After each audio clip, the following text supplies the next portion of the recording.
Dear viewers, welcome again from Istanbul, Turkey. We are in ITM 2024. So now we are really glad to have a very special guest today with me, Mr. Andre from Oerlikon. He is the Vice President looking after polymer productions and marketing. So thanks for your time and being with us in our stall here in Textile today. Thank you very much for having me here, Tarek. It's a pleasure. Thank you very much. So, could you please introduce a bit on Oerlikon products? I know that it is a very big company, it's an engineering solutions you are providing. So, if you talk about textiles, what are the portfolio now currently you are having? Oerlikon is offering a comprehensive portfolio for the production of polyester, polypropylene, and nylon, as well as other materials. Here we start from the extrusion or from the polycondensation over the spinning and winding.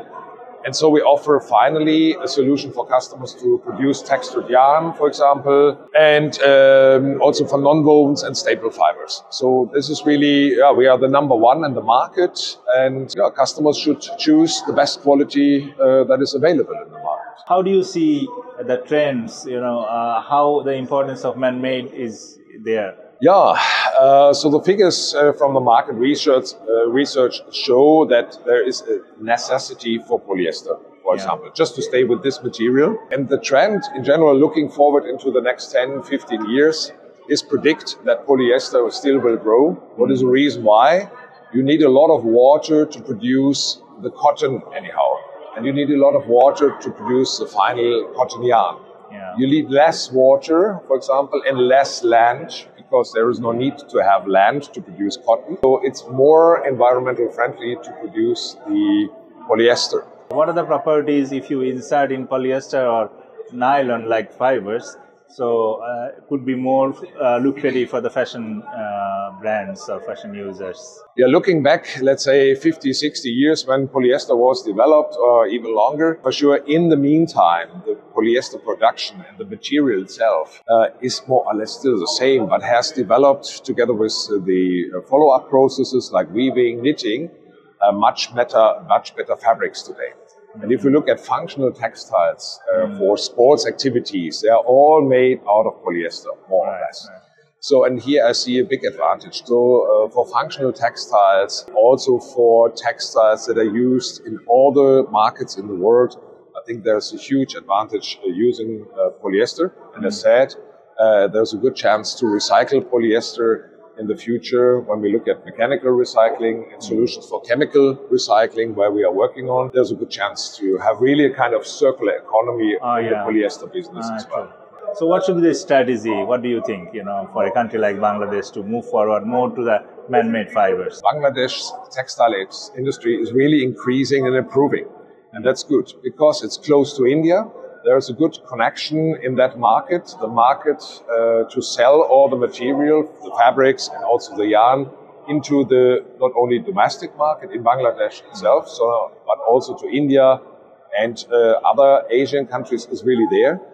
And so from that point of view, it's good that Bangladesh is investing also in the production of polyester.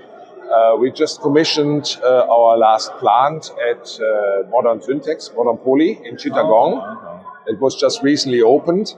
And from there, hopefully, the chemical fiber industry can grow in Bangladesh also in the next couple of years. And we are there to contribute with our technologies to help and support the customers and companies in Bangladesh. What are the options now the industry can offer, in terms of recycling and circularity?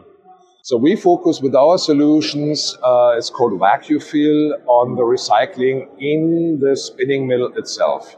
So that means when you get some waste, there's really less waste in our spinning mills because the machines are normally running 99% through the whole year. But in case there is a stop or a yarn break, you have some waste, and with our vacuum fill solution, you can recycle the waste and bring those waste into the melt flow again. So that is what we offer to our customers. So it's a zero waste approach in a spinning mill itself. Price of energy is increasing, so that's why in your manufacturing plants, how do you consider that? So we have established in 2004 already a program called eSafe. We were the pioneers of sustainability in the textile industry. because we looked at a very early stage on energy efficiency. So we developed generation by generation of new machines, of new plants. The next generation was always developed with less energy consumption. But not only within this e-safe philosophy was not only energy efficiency a topic, also the environmental friendly production. We also took a focus here.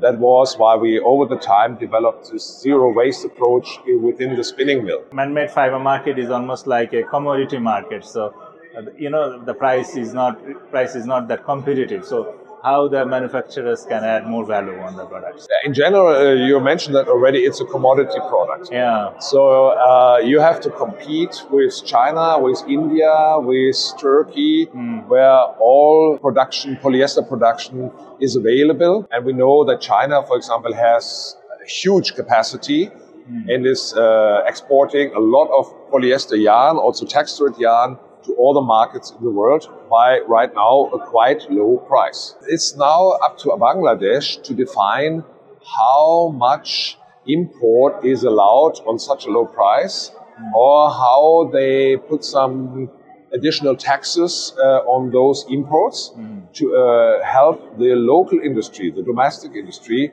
to further grow. At the end, it's always a question in the global industry of a balancing somehow. If there's too much cheap yarn, you won't be able in Bangladesh to establish your own industry. So government or politicians have to help here to find a global balance. The same is here in Turkey, the same is also in Mexico or US. So it's up to the politicians really to find a certain balance. And on the other hand, for sure, also the consumers, the companies who are working with those polyester yarns, they also can decide, where do I buy? Do I buy local from, for example, Modern Syntex, or do I import the yarn from other companies? What is your key focus nowadays in research and innovation? What area you are looking at? Yeah, looking into the future, let's say it is still the trend for more energy efficient technologies.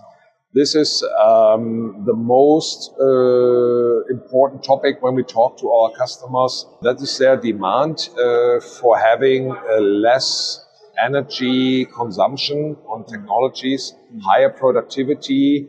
The yarn, at the end, to be honest, is always the same. It is a question how you're going to produce it, how high is the homogeneity of such a yarn, so you really need good quality in the machine. So from that point of view, I would say we are talking about commodity for polyester, and here it is a question of the operational expenditures, of the costs. And there we are looking for less energy efficient technologies also in the future. I think that is the main